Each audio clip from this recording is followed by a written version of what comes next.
عید پاشکا کے تیسرے اتوار کی عبادت میں ہم سب شامل ہیں اور خدا یسوع مسیح مردوں میں سے جی اٹھنے کے بعد مختلف لوگوں پر ظاہر ہوتے ہیں، شاگردوں پر ظاہر ہوتے ہیں، بہت ساری عورتوں کو دکھائی دیتے ہیں، اور پھر آج ہم دیکھتے ہیں کہ خدا یسوع مسیح دو شاگرد جو امواس کی راہ پر تھے اور گاؤں کی طرف جا رہے تھے، خدا یسوع مسیح ان پر ظاہر ہوتے ہیں۔ تو آج جب خدا یسوع مسیح ان دو شاگردوں پر ظاہر ہوتے ہیں تو وہ خدا یسوع مسیح کو نہیں پہچانتے جب وہ راہ میں تھے، اور انہوں نے خدا یسوع مسیح کو اپنے ساتھ کھانے کے لیے، اپنے گھر میں جانے کے لیے اصرار کیا، اور لکھا ہے کہ روٹی توڑنے کے وقت انہوں نے خدا یسوع مسیح کو پہچانا۔ اس سے پچھلے اتوار اگر ہمیں یاد ہو تو خدا یسوع مسیح جب شاگردوں پر ظاہر ہوتے ہیں تو اس وقت کمرہ جو تھا وہ بند تھا، اور لکھا ہے کہ خدا یسوع مسیح ان کے بیچ میں آ کر کھڑے ہو جاتے ہیں، اور شاگرد جو تھے وہ ایک شاگرد جو وہاں پر نہیں تھا اسے بتاتے ہیں کہ ہم نے کس کو دیکھا ہے؟ ہم نے یسوع کو دیکھا ہے۔ تو وہ شاگرد کہتا ہے کہ جب تک میں اس کے جو زخم ہے ان میں اپنا ہاتھ ان کو نہ دیکھ لوں میں ہرگز یقین نہیں کروں گا۔ تو لکھا ہے کہ 8 دن کے بعد پھر خدا یسوع مسیح ان پر ظاہر ہوتے ہیں، اور لکھا ہے کہ خدا یسوع مسیح ان کے بیچ میں آ کر کھڑے ہوتے ہیں اور توما سے کہتے ہیں کہ اے توما، اپنی انگلی پاس لا کر یہاں میرے زخموں میں داخل کر اور میرے ہاتھوں کو دیکھ، اور اپنا ہاتھ پاس لا کر اسے میری پسلی میں ڈال اور متحد بن۔ تو توما نے جواب دیا تھا کہ تو میرا خداوند اور تو میرا خدا ہے۔ تو توما نے بھی اس وقت یقین کیا تھا جب اس نے خدا یسوع مسیح کو دیکھا تھا، اس کے زخموں کو دیکھا تھا، اور فاطی نے پچھلی دفعہ بہت اچھے طریقے سے بیان کیا تھا کہ کس طرح مقدس توما کا جو شک ہے وہ دور ہوتا ہے، اور خدا یسوع مسیح نے کہا تھا کہ اے توما، تو مجھے دیکھ کر ایمان لایا، لیکن مبارک ہیں جنہوں نے نہیں دیکھا تو بھی ایمان لائے۔ تو آج ہم دیکھتے ہیں کہ امواس کی راہ پر دو شاگرد جاتے ہیں، تو خدا یسوع مسیح ان سے بات بھی کرتے ہیں، ان کے ساتھ بات کرتے ہیں، ان کے ساتھ سفر کرتے ہیں، لیکن وہ یسوع مسیح کو وہ پہچان نہیں پاتے۔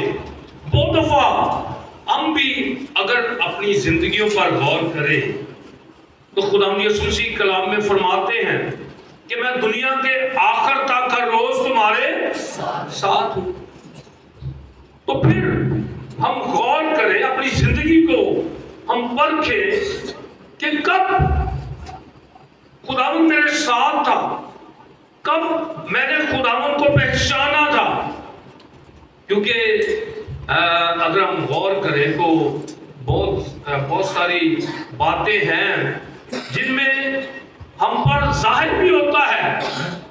جب ہماری زندگی میں دکھ آتے ہیں، مصیبتیں آتی ہیں، پریشانیاں آتی ہیں، بیماریاں آتی ہیں، اور ہم مصیبتوں میں ہوتے ہیں، تو اس وقت ہم کیا کہتے ہیں؟ یہاں پر الطار پر بھی ہم اپنے نام رکھتے ہیں، جی میرے لیے کی کرو؟ دعا کرو، فادر جی میرے لیے دعا کرو۔ لیکن ہم غور کریں تو اس کا وعدہ ہے کہ میں دنیا کے آخر تک ہر